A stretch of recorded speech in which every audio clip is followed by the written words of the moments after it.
हम्म, आज हम डिस्कस करेंगे फिशरी के बारे में। फ़िश में जहाँ पे देखभाल किया जाता है उसका तरीका, फिशरी क्या होता है, कैसे देखभाल की जाती है, इसके बारे में आज हम डिस्कस करने वाले। सबसे पहले कुछ फिशेस को देखो, बाज़ार में देखा होगा, नहीं देखा है तो फ़ोटो में देखो। सबसे पहले देखो, first see this is rohu fish, mrigal fish, grass carp, catla fish, common carp and silver carp. These are the common example of fresh water fish. और कुछ फिशेस तो समुद्र में मिलता है, कुछ खाड़ियों में मिलते हैं जिसको एस्चुअराइन कहा जाता है। तो ऐसे फिशेस का देखभाल करना और उसका इस्तेमाल कैसे किए जाते हैं उसके बारे में आज हम डिस्कस करेंगे। First of all see fishery. What is fishery?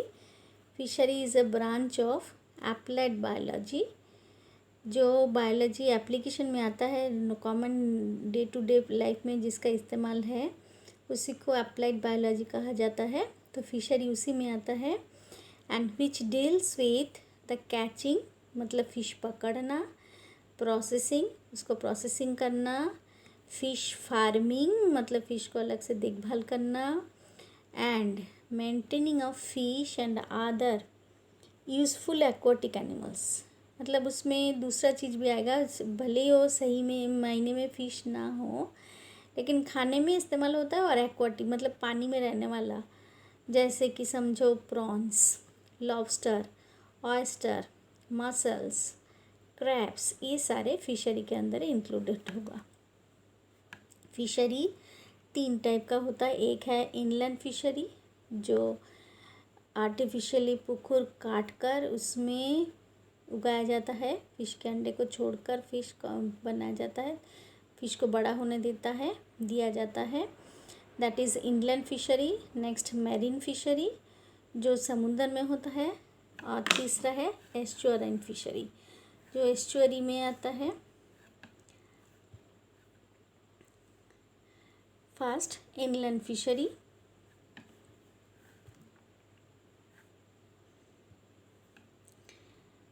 Inland fishery मतलब जो मैंने बताया कि जो फिश पुकुर बनाकर उसमें रखा जाता है, जैसे समझो ये एक ऐसे पॉन्ड है जो आर्टिफिशियल लोगों ने बनाया है।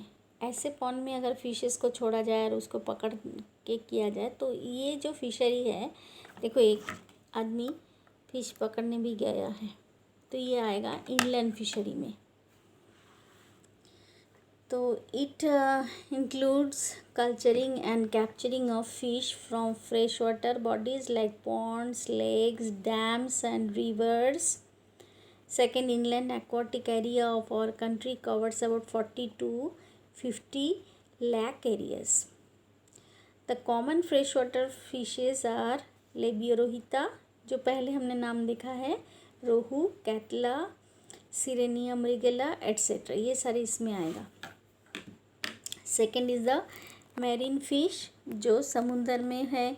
तो समुंदर में तो अलग से हम फ़िश को एक अपने हिसाब से नहीं कर सकते, और नॉर्मली जो फिशेस होते हैं बस उसको पकड़ने का काम ही मैरीन फिशरीज़ में आएगा। It includes capture of fish from sea water, Indian coastal sea water में जो फिशेस को पकड़ेंगे जाएंगे वो मैरीन फिशरी में आएगा।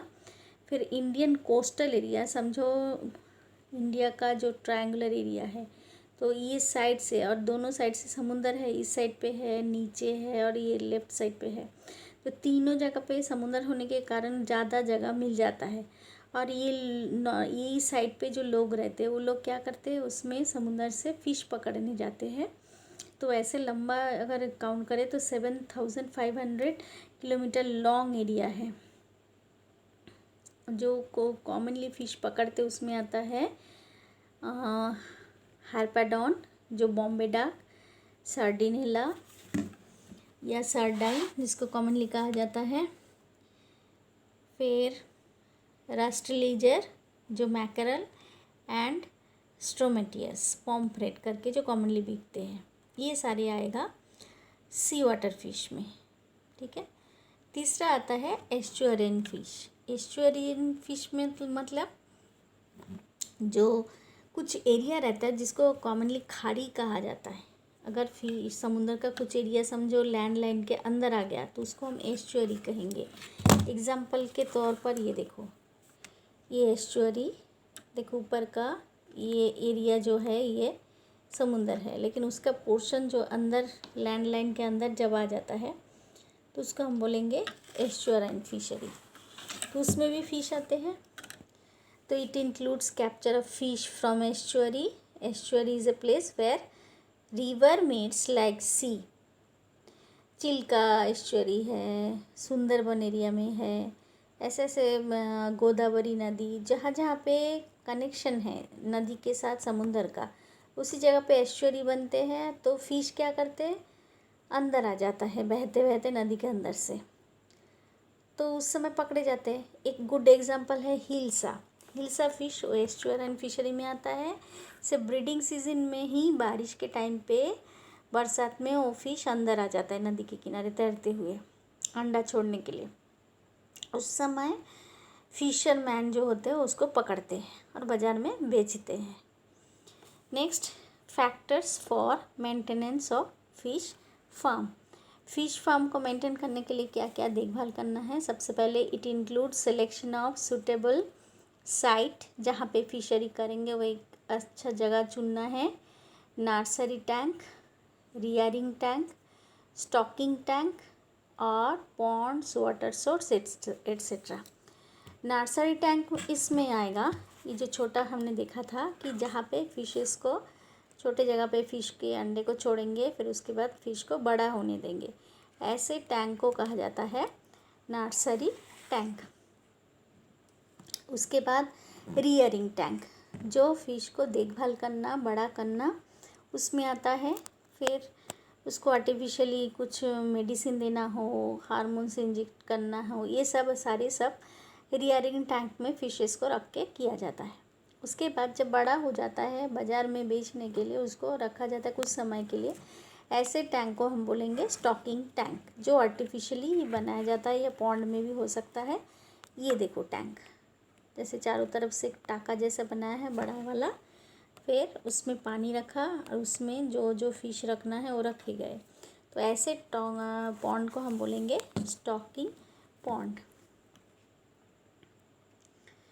नेक्स्ट आता है मेंटेनेंस ऑफ मैन्योर्स, मतलब फ़िश को देखभाल करने के लिए मैन्योर भी, खाद भी दिया जाता है, फ़िश का फूड भी दिया जाता है, सप्लीमेंट्री फीड, ये सब दिए जाएंगे।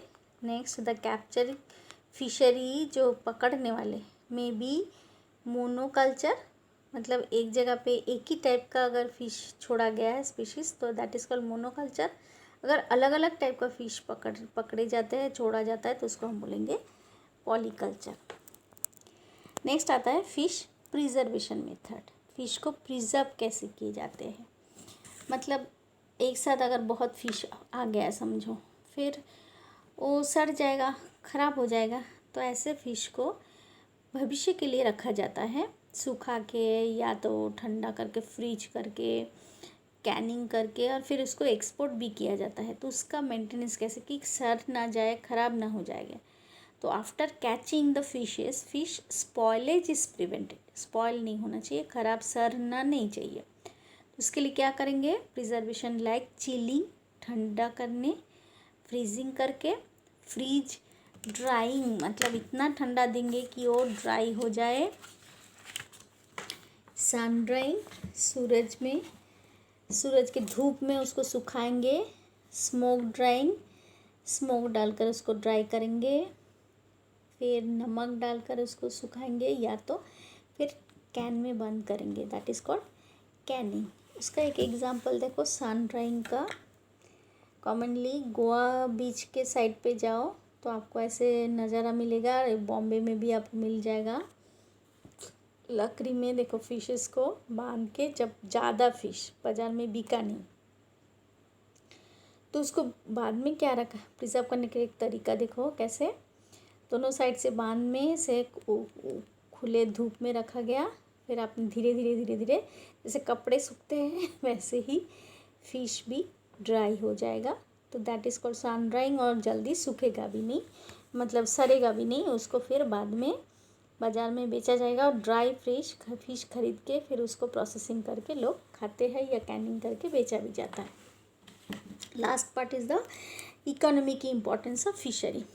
फिश का इकोनॉमी के साथ क्या जुड़ा है? ये एक लोग प्रोफेशन के हिसाब से फ़िशिंग करते हैं, फिर ये एक प्रोफेशन का सप्लीमेंट है। ये बहुत लोग फ़िश के ऊपर डिपेंडेंट है, क्योंकि आप देखोगे बाज़ार में कुछ लोग फ़िश बेच रहे हैं या फ़िश को लेकर आने के लिए कुछ काम करते हैं, कोई काम करते हैं, फ़िश को पकड़ने के लिए कोई काम करता है। तो ये सारे और या प्रोसेसिंग के लिए, एक्सपोर्ट करने के लिए, मतलब बहुत सारे लोग इसमें इन्वॉल्व है जो इकोनॉमी के साथ सीधा सीधा जुड़ा हुआ है। First, fish is good source of nutrition. ये प्रोटीन का मोस्ट उसमें क्वांटिटी रहता है। दूसरा, उसमें विटामिन्स भी मिल जाते हैं, विटामिन ई मिल जाता है, तो वो भी इसलिए बी कॉम्प्लेक्स मिलते हैं, कैल्शियम मिलता है, इसलिए फ़िश को बहुत डिमांड है। Second, fishes yield a number of by products. Fish से बहुत सारी चीज़ें मिल जाता है which are of commercial value. There fish oil, जैसे cod liver oil, fish meal, fertiliser, खाद के हिसाब से भी यूज़ होता है। Fish guano, fish glue, fish की बॉडी से भी एक टाइप का ग्लू निकलता है, मतलब फ़िश का जो वेस्टेज मटेरियल वो भी खाद के लिए यूज़ होता है। और इसिन ग्लास, उसके जो स्केल्स हैं उसको भी अलग अलग लुस्चरस चीज़ें हैं, उसमें भी बहुत सारे नए नए शो पीसेस भी बनते हैं। These by products are widely used in paints, painting में यूज़ होता है, सोप्स में यूज़ होता है, ऑयल्स में यूज़ होता है, एंड मेडिसिन के हिसाब से तो इसका बहुत यूज़ है। प्रॉन्स एंड लॉबस्टर्स दोनों फिश नहीं हैं, मैं बता रही हूँ। These are the crustaceans, but these are included into fishery, क्योंकि पानी में रहता है और फिश के साथ ही उसको देखभाल किया जाता है। इनका बहुत ज़्यादा प्राइस है, लोग बहुत चाव से खाते हैं, इसके लिए इसका दाम ज़्यादा है। Market value all over the world, बहुत सारी दुनिया में लोग इसको पसंद करते हैं।